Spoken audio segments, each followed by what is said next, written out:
Hey, everybody, welcome to another week of Restaurant Success Club.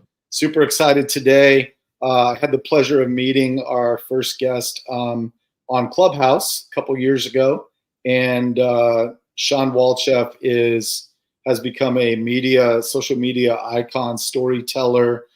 He's built a successful restaurant brand called Cali Barbecue, and that has now morphed into Cali Barbecue Media, where he has a full-blown media company and travels around the world, going to conferences, speaking. He's on the board of Toast and a lot of other things, but I don't want to take away all of the things about him. So I'm going to let Shawn introduce yourself, and thank you so much for coming on the show. Monte, it's a pleasure to join the show. Anybody that's listening, I hope to add value. If you're spending time with us, our goal is to hopefully make you a little bit uncomfortable, hopefully give you a suggestion that's going to help you with your restaurant marketing or frankly, what we believe in is storytelling. The reason that we're streaming live and on LinkedIn and on TikTok, and we create shows for Entrepreneur Magazine. We have a show called Restaurant Influencers. We have a show called Digital Hospitality. We host rooms. We are willing to look stupid and sound stupid and share our story. What we say is building in public. So hopefully today we can give you some building in public tips. It is uncomfortable when you start, but the only way to eat a whale is one bite at a time. And the only way to start making content and start tapping into all the potential that is online is to start telling your story. So we'll get into it. I own barbecue restaurants here in San Diego, been in the business. At least I launched back in 2008. I've been bussing tables and washing dishes since I was 13 years old. I never thought I'd be in restaurants, but here we are 16 years later. We're about to open up our 4th location at the Naval Exchange here in San Diego. We also have 2 locations at Snapdragon Stadium. We have a friendly ghost kitchen at a Maker Kitchen, and we have our master smokehouse and media center in Spring Valley. And we're happy to be here. So thanks for having me, Monte. Yeah, I'm excited. So before I bring on our other 2 special guests, kind of want to walk through a little bit of your journey, starting off, owning restaurants, and then how you kind of morphed into creating this media company. And one of the guests on the show follows your lead and said that every restaurant should have a podcast. And so we'll be definitely talking about that. But do you want to kind of tell a quick backstory about how you went from, I know that, your grandfather kind of started you off thinking about restaurants. You want to kind of talk about that and then how that morphed into Cali Media? Well, I'm going to give the secret away to everybody that's listening. And the secret is no one is coming. No one's coming. It doesn't matter what you're building. You can build the greatest technology in the world. You can have the greatest restaurant on earth. You can have the greatest law firm on earth. No one's coming to tell your story. You can hire the best PR firms in the world. You can hire the best social media agencies, digital marketing firms. But if you don't understand how to tell your own story online, you can't be in business if you can't tell your story in real life. You have to convince your loved ones about your crazy idea to open up your business. You have to convince investors. You have to convince people to work for you. You have to convince vendors. But if you can't learn how to use all of the tools that we all sit on this phone every single day, people are on Instagram, people are on YouTube, people are on Spotify, people are on Apple Podcasts, people are on Google searching, people are on Yelp. People are looking for products and services. They're looking for stories. They don't want to be advertised to. I don't want to be advertised to. But I want to learn. So I want to be educated. And I also want to be entertained. So if you tell me a story and you bring me down a path, and that's basically what happened to us. I thought if we made great barbecue in San Diego, we would have the best people on earth come and tell our story. No one gives a shit. And even the people that do give a shit, we're not good enough for them. But guess what? We started our own media company to start to not only tell our story, but to start to tell the story of the people that we love to do business with. There's a reason why we do business with Toast. There is a reason why I made a toast unboxing video in July of 2020 and published it on YouTube and published it as a podcast and made a TikTok video about it and posted it on LinkedIn. Why? Because we were on an Aloha point of sale system for 12 years. Like, we were on a legacy point of sale system, and no one from NCR gave a shit about us. They didn't. We found Toast. We had heard about Toast through stories of other restaurants that we respect and admired. We heard about those stories, and we knew that we needed online ordering. We knew that we needed to improve our digital hospitality. So I contacted Toast. And now here we are in 2024, and I'm on the customer advisory board with Toast. I'm fortunate to go, and I'm leaving next week to be in San Francisco at a Spark event that they're hosting for restaurateurs in San Francisco. I get to do a lot of really cool things. We have a YouTube show called Family Style with Toast, where we get to interview the best and the brightest operators all over the United States. Like I said, our show with restaurant influencers, we've reached over 30 million people in the last 2 years with that show, thanks to Entrepreneur and thanks to Toast. You got to start somewhere. When I first started our show, no one listened. No one gave a shit. Like, we started a show called Behind the Smoke in 2017. That's officially when I say that we became a media company. But, I was running not only a nonprofit, but I was running at a loss until 2022. So from 2017 to 2022, I didn't make one single media sale, brand deal. If I had a board of directors after year one and they go, Shawn, what's the ROI of you paying a producer, you publishing the show, you spending all this time getting guests on, you figuring out short form video and long form video? If I had a board of directors or somebody that said, Shawn, this is crazy, stop, they would have stopped me after 6 months. They would have stopped me after 9 months. They certainly would have stopped after year 2, year 3. Come on, give it up, Shawn. Yet here I am launching more shows, and not only launching more shows for ourselves, we produce shows for other brands now. Yeah, and you're making a huge impact on our community and helping people like Charlie Eblin and other people really put their brands on the map, right? I'm super excited that you're on the show, and I definitely at a later point of the show want to kind of talk about how storytelling has catapulted you into deals with like Entrepreneur Magazine and Toast and things like that. So we'll definitely get to that. I want to go ahead and bring on the other two gentlemen joining us, Scot Turner from Auden Hospitality and Jay Ashton, the Canada's restaurant guy. Going to bring them on the stage now. And now it's welcome, a party, guys. Hello. That's the unveil. Now it's a party. Hello. Again, I mentioned this to Shawn when we were backstage. Can we get some perspective, Monty? I'm sorry to interrupt you on your own show, but I'd like just a little bit of perspective. I am in San Diego, California. It's 11 a.m. Monty, where are you? I'm in Florida, and I'm actually in shorts. If you could see me full length, I'm in shorts, and it is 2:00 p.m. Oh yeah, baby, San Diego. Don't do that. Come on, Jay. Jay? No. Wait. Let's go. Here we go. Let's see it. Yeah, jeez. Jay, I'm in London. I was expecting taco socks. What are you wearing in freezing cold Canada? Where are the taco socks, Scott? Oh man, where are they? Where are they? Hey, Shawn, thank you for making us all look ridiculous. That was awesome. No problem. Nice. Fantastic. Nice. So Jay has a phenomenal podcast career. We didn't get through the rest of the announcements. I'm sorry. We've got to get I need to know where are you, Jay, and what time is it? Yeah, sorry. It is right now 12:00, and I'm in Canada, in Edmonton. Canada. I am probably the farthest north, because Edmonton's the largest city north, right? I think of anywhere in the world, one of the biggest ones north. So there, I'm in the middle of nowhere. You're in the middle of nowhere. Middle of nowhere, and it is cold here. There's no shorts. Do you ever get to wear shorts? Dude, we get hot like you in the summer. We get hot like you in the summer. I'll tell you that. I'll tell you that. But right now it is. Well, it's not too bad out. It's like, well, whatever, your temperature is different than ours. Your measurement is different than ours, but it's cold. Let's put it that way. There's snow on the ground. Yeah, Okay. lots of it.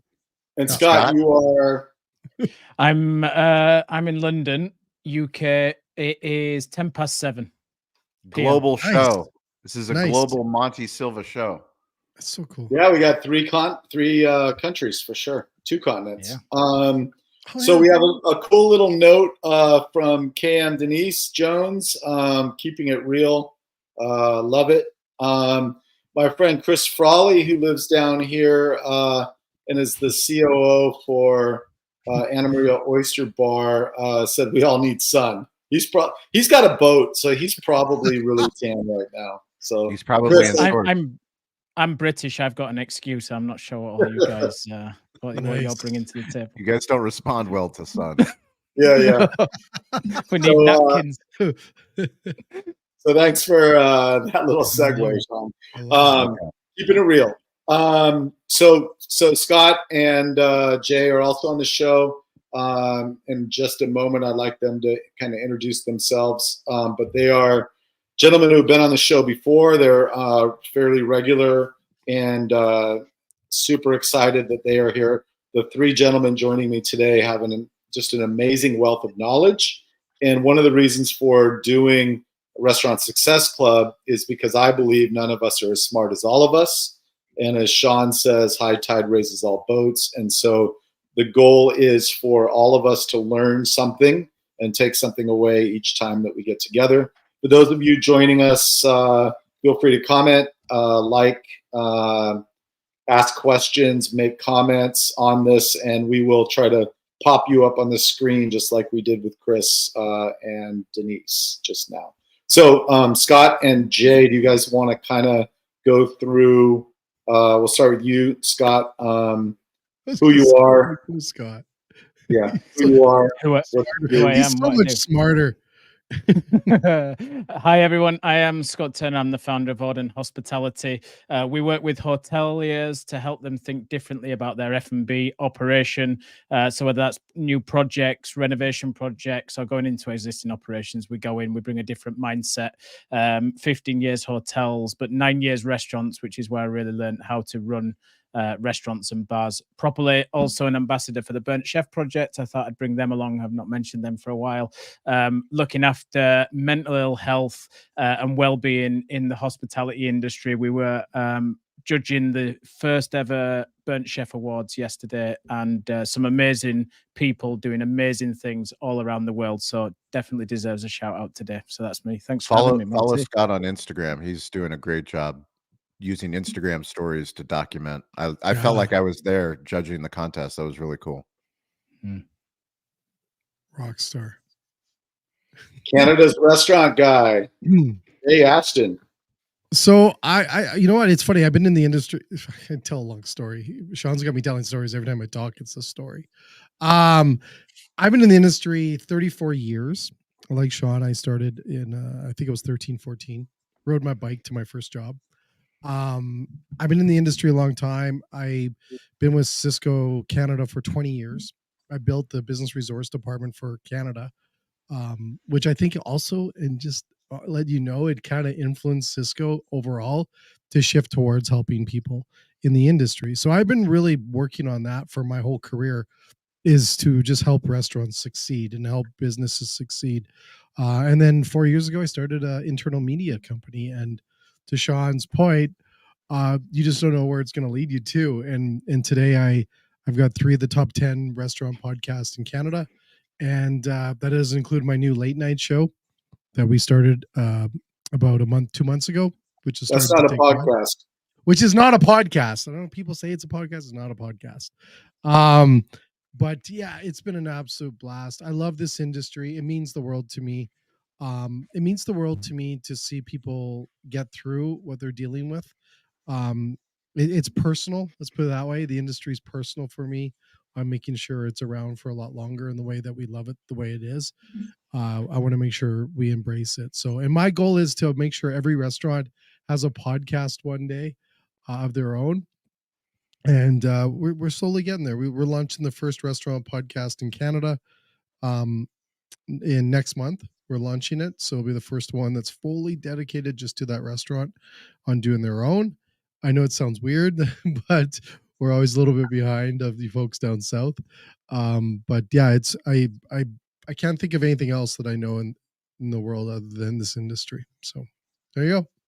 Great. Well, I'm looking forward to the conversation. So, those of you joining us, I do write a newsletter every Monday on LinkedIn called Restaurant Success Newsletter. And I talk about a particular topic. This week, I talked about restaurant marketing is not expensive. Not marketing your restaurant is. And it's a decent portion of my upcoming book, Shift Happens, where I discuss the false myth that marketing is expensive. So what I'd like to kind of do is start off and just kind of give a quick kind of historical thing on where we've come in marketing restaurants, and then love to get each of your takes on that journey, and how that journey affected you, where you came in your career, because none of you are as old as I am, so I probably came in earliest, and then kind of share with me where you came in and how that affected you and how you transitioned through all of that. So the history is kind of, everybody started off at just straight media buys, right? We were buying radio ads, TV ads, billboard ads. We were trying to get a food critic to come into our restaurant. Then we kind of shifted into trade, where we figured out we can, instead of giving dollar for dollar, instead of giving $1,000 worth of food for $1,000 ad, because the ad doesn't really cost the magazine $1,000.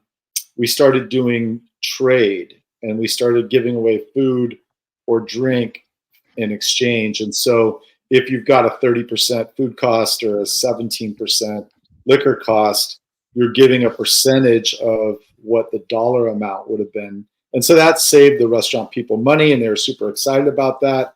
And I looked for things to do with that. One instance, I ended up working with BMW Nashville, where I gave a $100 gift card for $50 to the GM for every car that was purchased in December. So he got to give a $100 value. It only cost him $50, but my cost on that was only $30. And it created some loyalty and getting people in. It changed the cars that were pulling up to my restaurant changed, and then that attracted people that were going to the same valet but going to a different restaurant. So that worked out really well. I did some guerrilla marketing, email, SMS was kind of the next thing. Shawn changed my mind about third-party delivery. I was not a fan because we were giving up so much of the profit. However, he talks a lot about it, and I won't steal his thunder, but he talks about why he shifted and loves as many third-party options as possible. And then we get to storytelling, where we are today. And so straight media buys, trade, guerrilla marketing, email, SMS, third-party delivery, storytelling. Let's start with you, Shawn. Where did you come in this area, and then kind of walk through how you navigated from one to the next, or if you skipped some of them? Well, I mean, I could do a dissertation on all the bad marketing that we've done since 2008. I mean, we've literally paid money for all of those things. I don't think I paid money to a local news station, but I definitely paid money to radio, paid money for newspaper, paid money for Yellow Pages, paid money for Groupon, paid money for Yelp, paid money for mailers. I never bought a billboard. Done sponsorships, done charity work, done community work. Troy, it's been a long time since we've seen you. Nice to see you again. Yeah, we've done it all. And, you know, to be honest with you, that's why we're so adamant about storytelling, because we say be the show, not the commercial. And the reason that we say that, the reason that we believe that, is that every restaurateur, every business owner has a unique perspective, a unique voice. And when you start to open up a restaurant, you make a decision and you have that dream.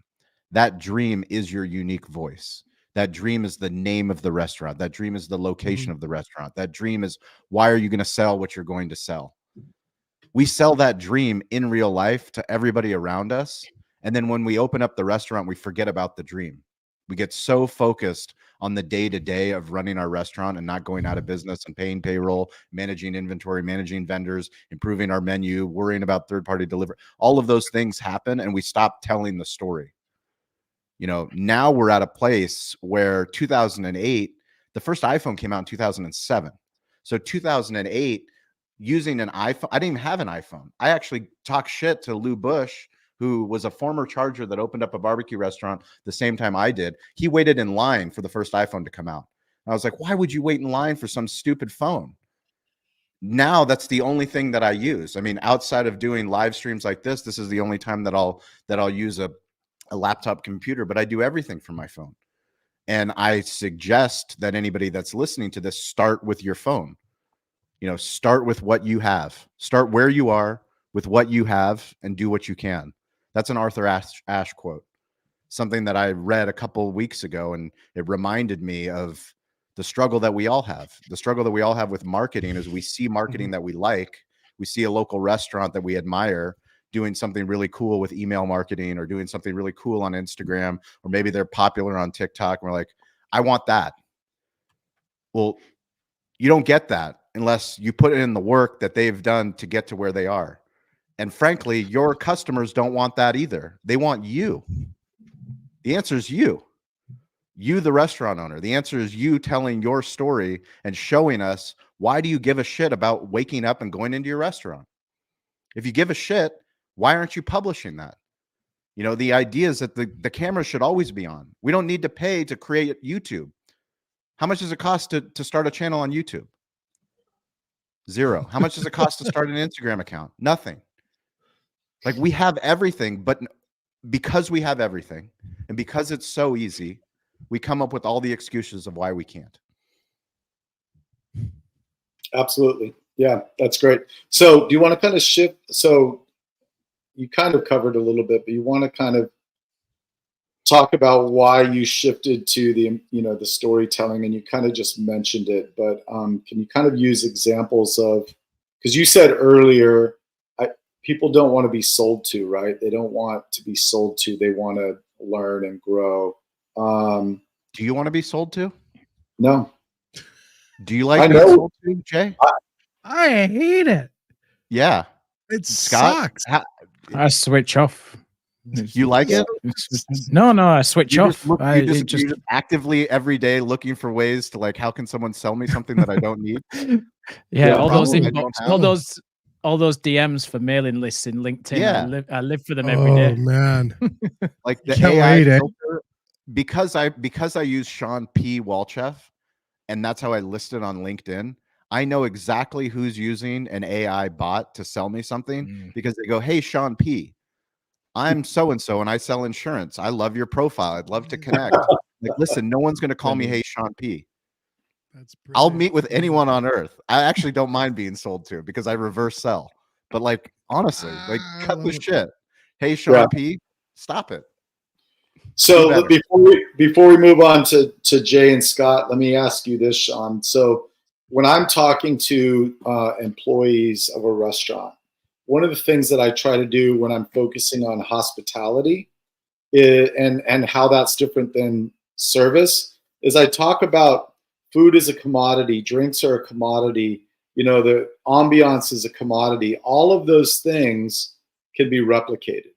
Somebody can rip us off and go create the exact same restaurant with the exact same floor plan, the exact same tables, same food, same drink, same beverage program.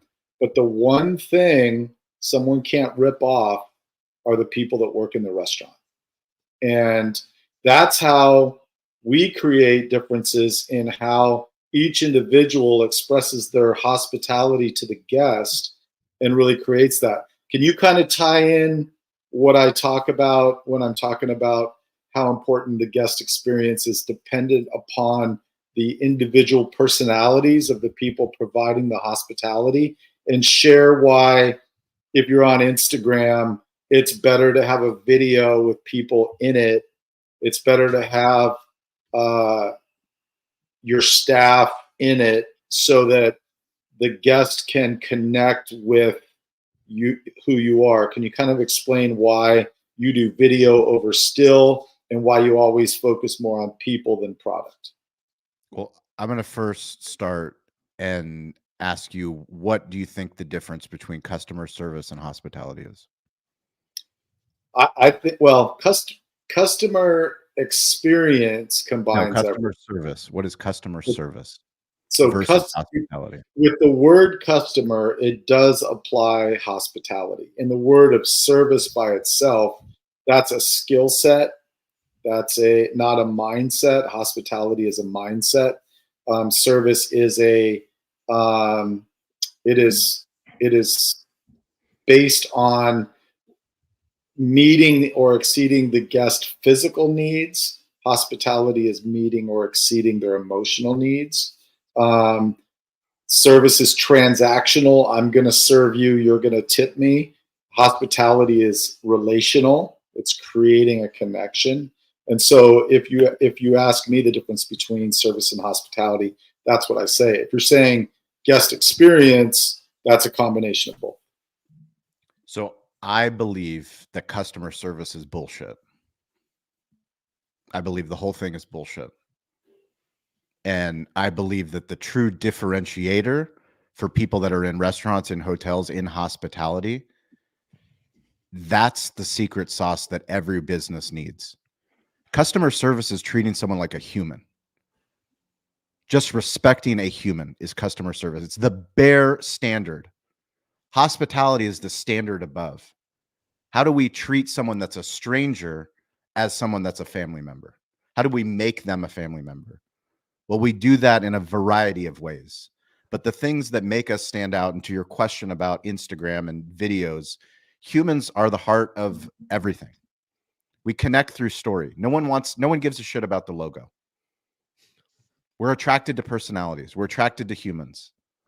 And back to the original point, the amount of restaurateurs that sold their dream, that sold their vision, that met with landlords, that met with investors, that told their wife, that told their husband, that told their aunt, that told their kids, we're going all in on our dream. Do you think any of them have that on video anywhere? Nope. Do you think that would be a compelling video for Instagram or YouTube or TikTok or Facebook when you're pouring your heart out saying, this is why we're opening up the restaurant? It would be the most compelling piece of content that any restaurant has. Tell me why you're doing it. Tell me why you're still doing it 3 years later. Tell me the struggles. You've had this restaurant for 75 years. Well, please share all the generations. My dad had it. My grandfather had it. I took it over. I've added all these things. I kept these things because they're family traditions. We care about these things for certain reasons. You know, I was on Jay's show and I shared the story of the orange tree. At Cali Barbecue, when I first took over the restaurant in 2008, my grandfather and my uncle, another Bulgarian man, planted an orange tree at the front of our restaurant next to a fountain because my grandfather loved water fountains. So this was actually at the side of the restaurant. But right where you parked, where you walked in, you couldn't miss the fountain. You couldn't miss the orange tree. And that orange tree was there for the duration of how we opened up the restaurant. There was a fight that happened when the Chargers played the Raiders on a Monday night football game. 2 idiot fans that got into a fight and broke my grandfather's fountain. I was devastated. They broke my grandfather's fountain. It was shattered. It was something that he had built with my uncle, but we rebuilt a new fountain right next to the orange tree. We made a bunch of changes to the restaurant. COVID hit. We built a master smokehouse. We removed our back patio. And while we were removing the back patio, I met with my GM, Eric. I met with Howard, one of our consultants. I met with Gene. I met with our contractor. And we were all going over putting these old hickory pits in the back of our restaurant. So we have 3 old hickory pits. And all of us except my wife, said we need to remove the orange tree because we can't get meat in and out of the restaurant.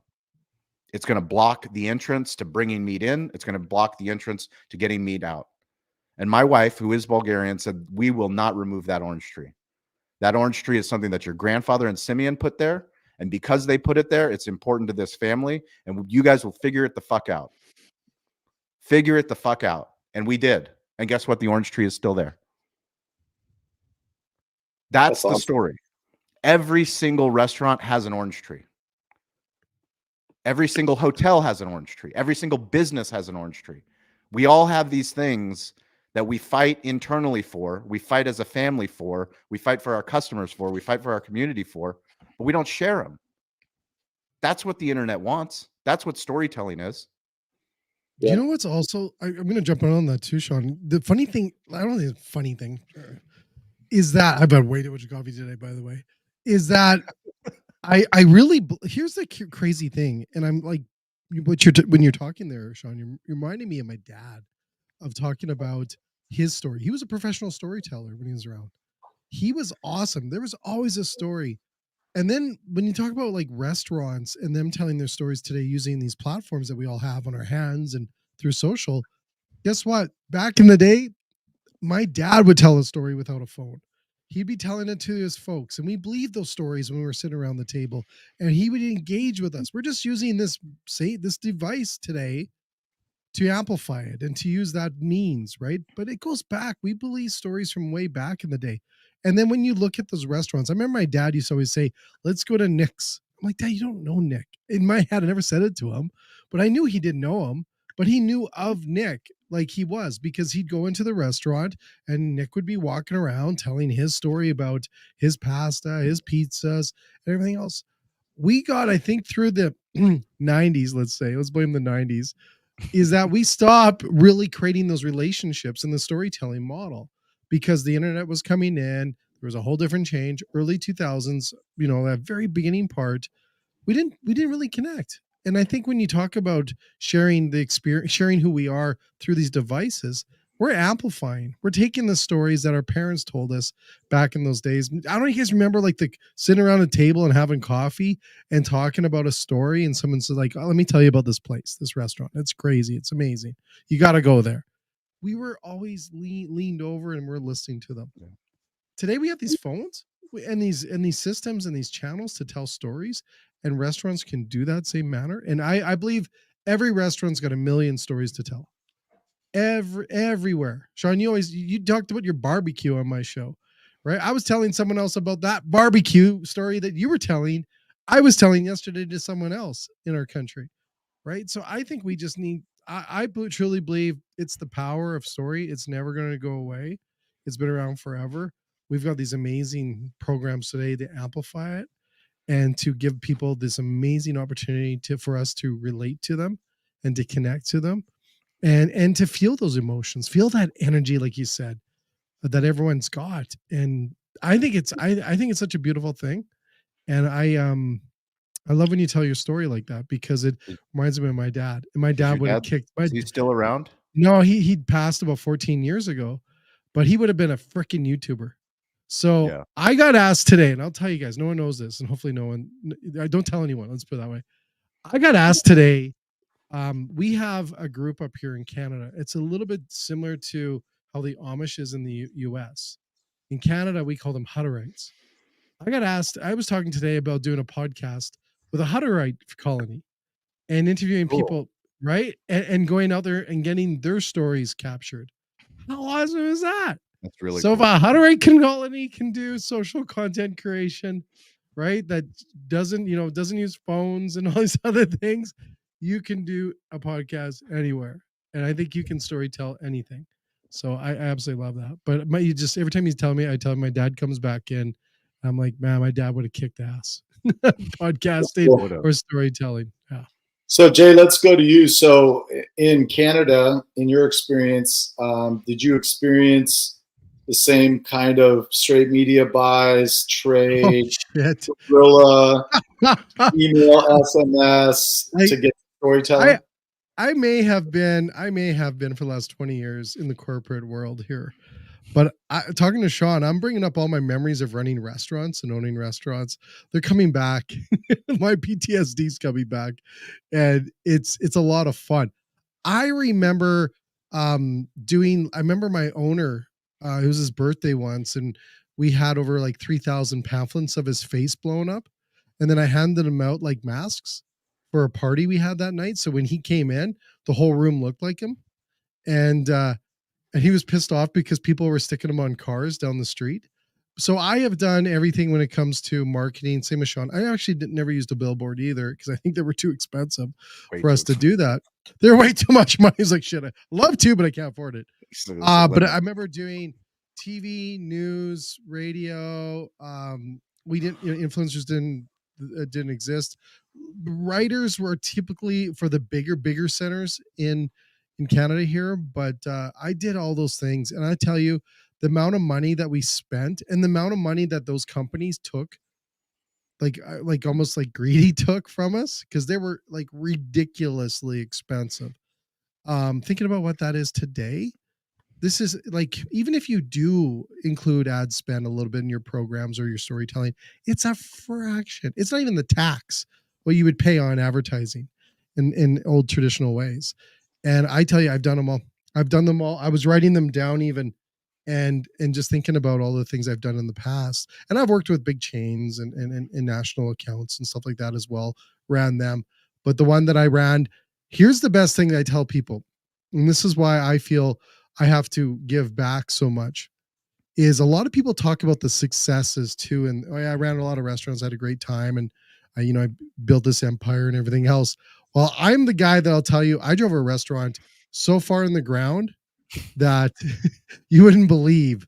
I learned more about driving that restaurant in 3 years, from a $12,000 to $10,000 night to maybe making $300 or $400 a night.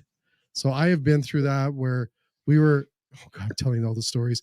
We were changing out the vodka with the no-name vodka into the vodka bottles with a funnel for the wells. I have been through it all. I've seen it.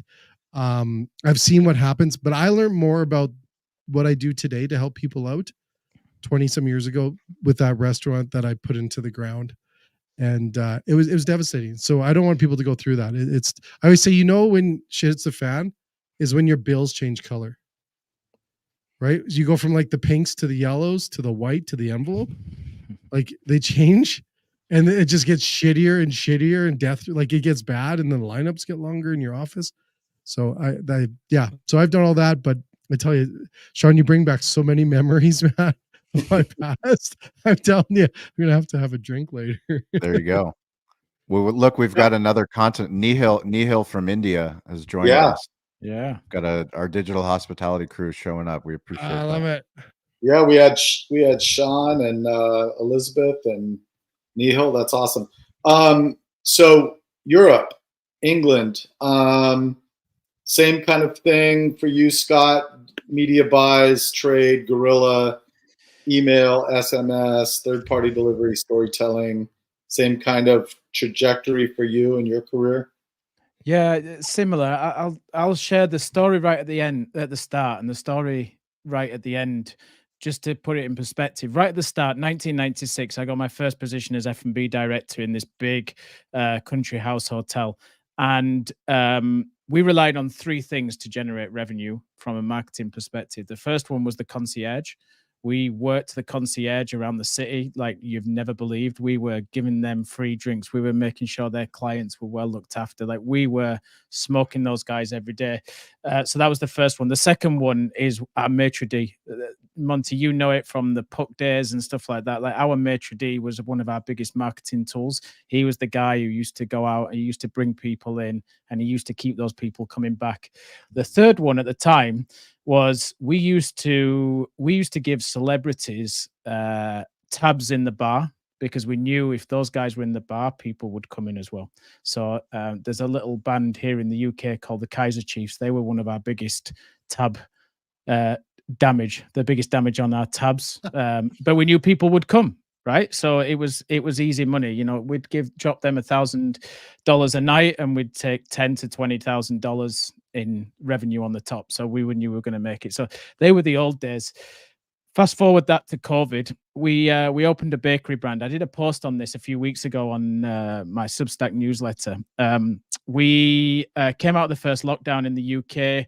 We had a big budget to launch the brand. We were very lucky. We had about $100,000. We had everything lined up, from posters on the tube to billboards to, we had taxis going round, black cabs going round with the fully branded.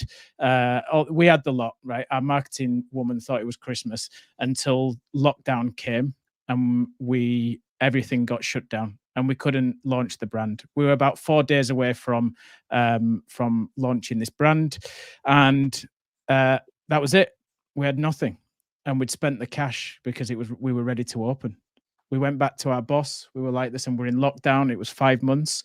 We went back to him. We said, can we please have a little bit more money because we spent it all before we opened last time? He said no. And we had to go and sit in a room. And I remember it now. There was me, there was the head baker, there was the director of ops, and there was the marketing manager. And we were like, we've got no cash. What do we do?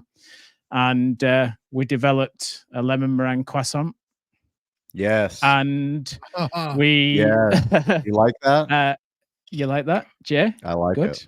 Yeah. Jay likes Seriously, it. And top shelf, man. if you want to see a picture, go check out my Substack. But we aimed to get that into everybody's hands we could. We picked key foodie people around London. We did competitions every Monday where people had to nominate people to get it. Remember, everyone was locked down. We were going in a van with these products, taking them to houses, and our head baker was having a conversation with people and handing over this product, and it was going on Instagram. And on a Monday, you could nominate someone for whatever reason for a Friday, and our head baker would drive around London and deliver this product. And it just started gathering momentum and momentum and momentum. And it's the restaurant I've opened with the biggest followers because we had emotion. We played on the COVID thing, rightly or wrongly. Like, people got connection with us.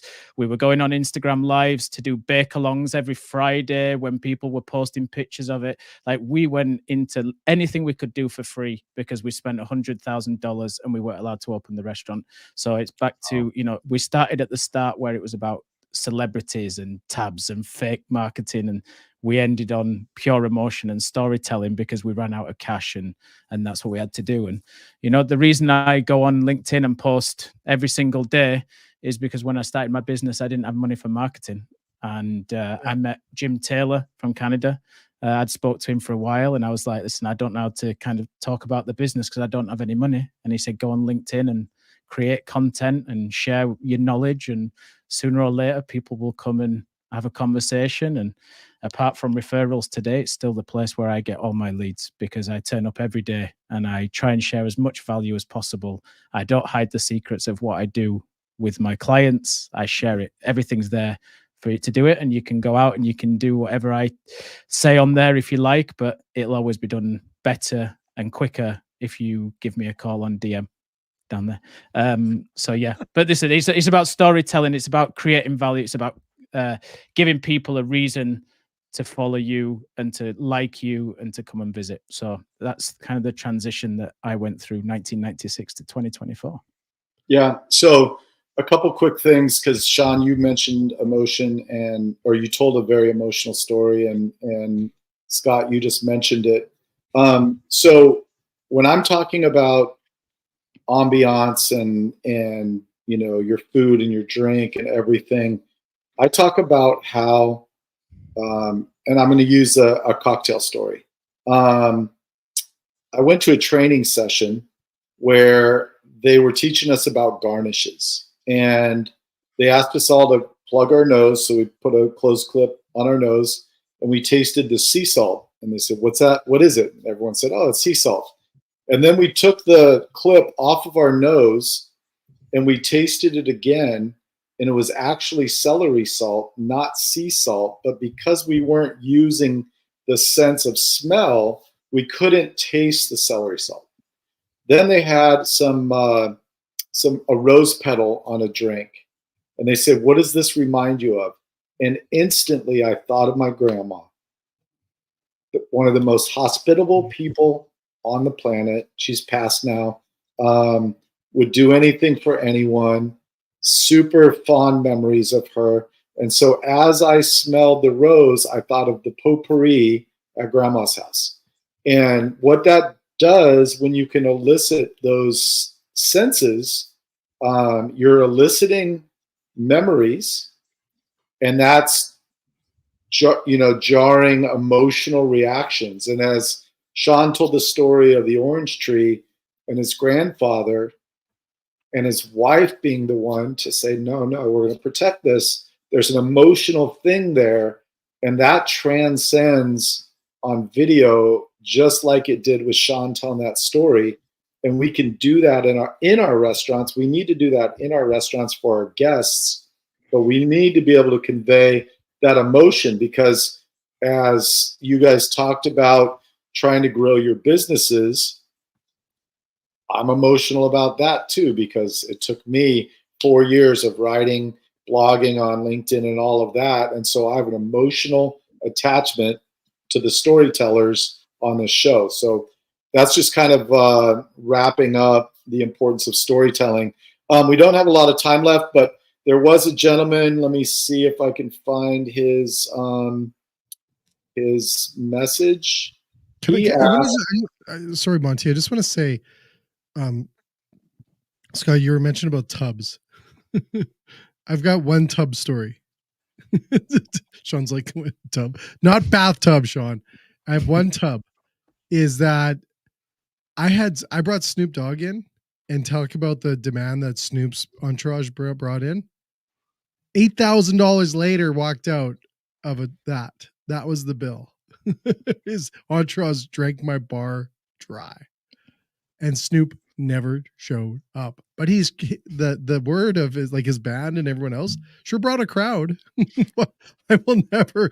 Now, when you look at a map, find Red Deer, Alberta, and that's where I brought Snoop Dogg to Red Deer, Alberta. Wait, so he didn't show up though. We did a concert. He did the concert. He showed up to the concert, just not to the restaurant. He did his concert, and then he took his bus and he went down to Calgary. And then we're sitting there, and I had to leave early because the crowd was around the block, and they came in, drank our bar dry. $8 grand. Do you know what though? On that, I've got a recent story, and you can look this up. There's I Am Doner, or German Doner Kebab. I don't know which one it is. I can't remember, so forgive me. But Justin Timberlake released that he was going to do a one night only concert in Camden at the Roundhouse in Camden. Really, it's a renowned venue. And the way he did it was he put billboard posters up around Camden saying Justin Timberlake one night only, come tonight, and you had to queue up and get in. So I Am Donna saw this, or German Doner Kebab, I better not keep getting myself in trouble, and they replicated the poster and said free kebab for anyone going to the concert tonight, and put it up on the thing exactly the same. It looked perfect. I'll try and find it and share it. Anyway, got to the night of the concert. Justin Timberlake had to cancel because he had throat problems or something like that. But word had got out of what this store had done. So he sent a camera crew down to film the store because he was that impressed. He's doing a documentary at the minute, I think maybe for Netflix. He sent the camera crew down to show what these guys had done for the concert, and they're now going to be on his documentary. I'll try and find it. Dude, send me. I need comments. Absolutely, I need to talk genius. to them. That's amazing. That's awesome. Absolute Great genius. So yeah. I mentioned this at the beginning of the show that I wanted to get back to this question for Shawn, and Phil put this out there because I know there's a lot of people like me in the beginning that were not excited about third party. We did it during COVID because we needed to. But Shawn, do you want to kind of talk about your philosophy behind third party delivery and why you pretty much have every third party delivery under the sun working with you at Cali Barbecue? Yeah, I mean, on the highest level, I too, and in the beginning when we were a restaurant, full service restaurant focused on bringing people all over San Diego County to come for NFL Sunday and for fight nights and for barbecue, we were focused. We did 80% of our business was in person. So we would have, 300 people packed. We'd have an hour wait, on a Sundays, and third party delivery for me was just a distraction from taking care of the guest inside the store. obviously that changed as the world changed, but also as our business changed. So, come 2020, we're starting to get more online orders. A lot more people are visiting our website. We're watching Google Analytics. And the third-party company that we were using to manage the websites part of online ordering was terrible. I mean, it was like going back to before we published our own website.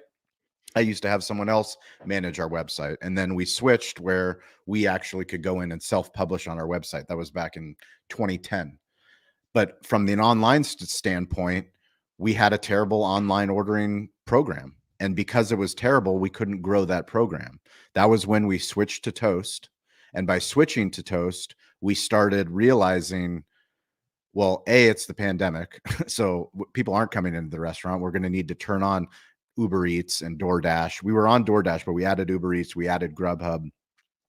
And by adding those programs, are the costs high? Yes, the costs are high. There's no getting around that. But my challenge to anybody that doesn't believe in those platforms is it's just a playground where people are. Like, we can't discriminate where people choose to have an Uber Eats subscription or a DoorDash subscription or a Grubhub subscription. Grubhub, we don't do a lot of business with Grubhub. It's just not a popular platform here in San Diego. I know Grubhub's popular in different parts of the United States, but for us, we're still on the platform. We're on the platform because we just launched with EasyCater.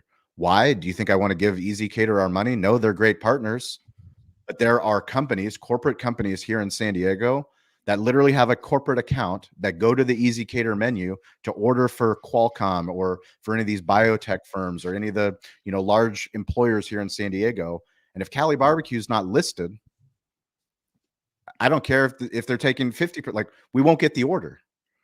Are there things that we do? Yes, we do a lot of things with our catering program there. We do a lot of things trying to get people to order through our Toast Tab site. But like, at the end of the day, you want to be where people are. It's the same reason that I tell restaurant owners that are like, well, I don't like Yelp. Well, okay, whether you like Yelp or you don't like Yelp that's not the issue. We can't be subjective of how we feel. We have to be objective. Are there people on Yelp searching for restaurants? Yes, there are. Should our Yelp page be updated? Yes, it should. Do I use Google? Yes, I use Google. Should I also be on Apple Maps? Yes, I need to be on all of them, is the bottom line. You need to be on as many as possible. They need to be accurate. You need to have great photos. And if you do, then you can have multiple revenue streams. Shawn, I also want to say too, it's so good. Yeah, I love this stuff. Is that also when you stop showing up, people recognize it. People start seeing it. When you're not there, like when you don't show up to an event, I like how you're talking about getting out now in your communities and getting into events. You, once again, influenced me to go to an event here that we're having at the college for chefs. I'm like, I'm getting out. I'm actually going out tonight again to another thing. And I think that's when you stop going or you stop being a part of those things, people notice. And when they start seeing that, it's like remember how in the days as you start, well, you don't need to be open now, you keep closing, and people are like, stop relying on if your restaurant's open or not, because well, you know what, I don't ever know when they're open or closed. Who knows? Sometimes you got to be open when you need to be open, like all the time. Same thing with these events. If you stop going to them and go, well, we didn't really get any leads, or we didn't get this and that, and we're not going to go this year. You start doing that, people will notice.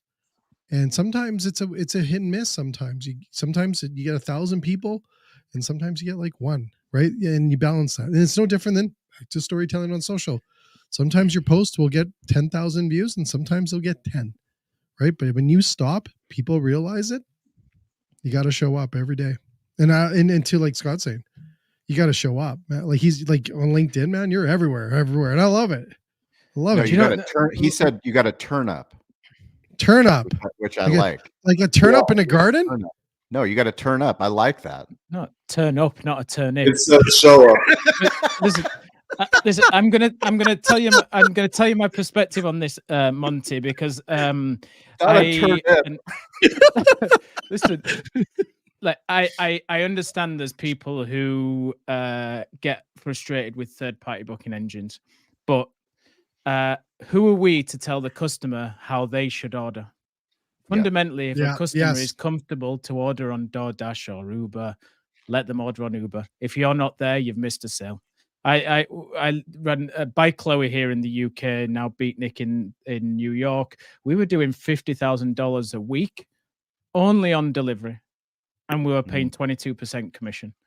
And if we hadn't have had that, people wouldn't have had jobs. We wouldn't have had a brand here in the UK. And we still had people coming into the store and buying products in the store. It's the same with, we shouldn't be on delivery platforms. Okay, well, then should you not be on reservation platforms as well? Should I not be sitting on 7 rooms today using OpenTable, using The Fork, using people like that to bring me reservations? It's ridiculous. Of course you should. Where people want to consume your product, allow them to consume your product. My thing with delivery is not about whether you use those people. It's about whether you can deliver the quality when you do the delivery. So if you have products that are going to compromise your brand by not delivering the quality, don't take them off, or iterate that product to be able to be delivered in the best condition that does your brand the best thing. And then we worked with a guy just before COVID, because it was such a big part of our business, and we really looked at how we could put added value into packaging. So every piece of packaging was well designed, well thought of. It fit the product perfectly. If we did pizzas, it was the perfect size for the pizza, so the pizza couldn't move around in the box. We put stickers on there that led people to go and do Google reviews. We put bounce backs in there that got people to come into the store next time, not order on delivery. We used it as a strategic marketing tool because we had so much revenue going through it to optimize that opportunity to talk to the customer. So for me, don't look at the 22% or 30% you might be paying them. Look at the opportunity of, one, it brings in cash, and cash is king. And 2, what can you do with that product that goes to the customer that means that they come back without paying those commissions next time? That's the opportunity that you need to seize. That would be my opinion on that's great.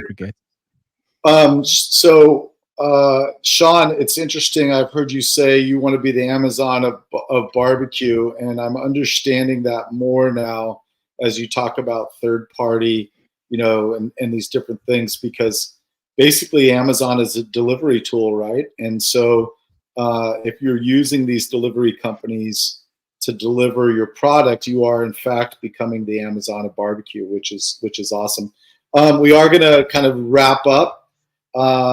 There's some great stuff up here. Patrick Lynch said marketing is competing. To borrow from the great one, you miss 100% of the shots you don't take. That's awesome.